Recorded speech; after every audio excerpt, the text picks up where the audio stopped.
of the rain barrel placement. In regards to the surface preparation, a lot of people naturally feel like they need to elevate their rain barrel. And that's often because the spigot on some models are on the very bottom or even underneath on the bottom surface of the rain barrels. However, I've pulled these up about 6 inches off the bottom for two reasons.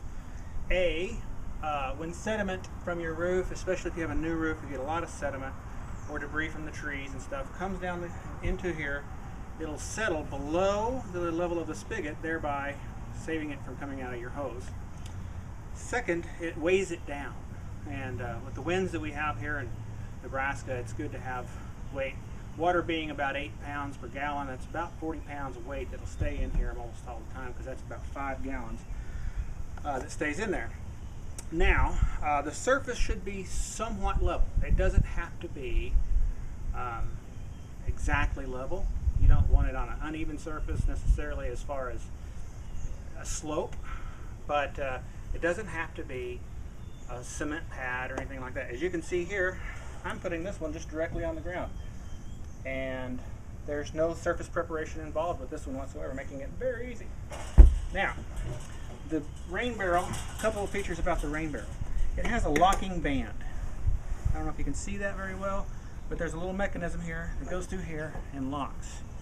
So when I was first making these, my little girl, who was 5 years old, now she was 4 at the time, was trying to help me water my plants, and she was reaching over into the rain barrel. She got over there without my noticing her.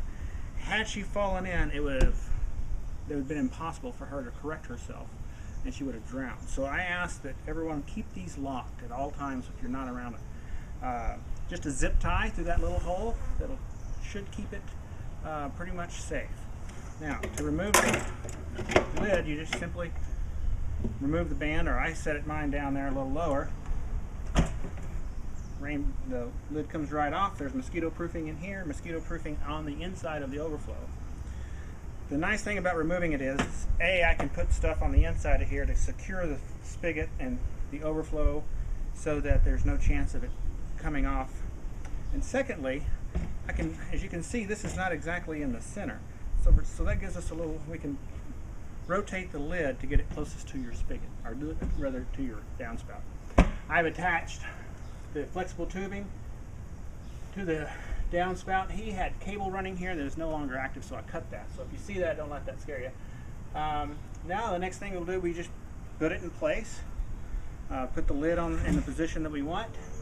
I'll use one screw to go in through the grate and into this, only to hold it in place, not necessarily to secure it, but to make it loose enough that I can pull out debris that gets caught in here, but it won't blow out with the wind. So I will finish putting the preparation together, and then we'll discuss it again in just a second. Thanks.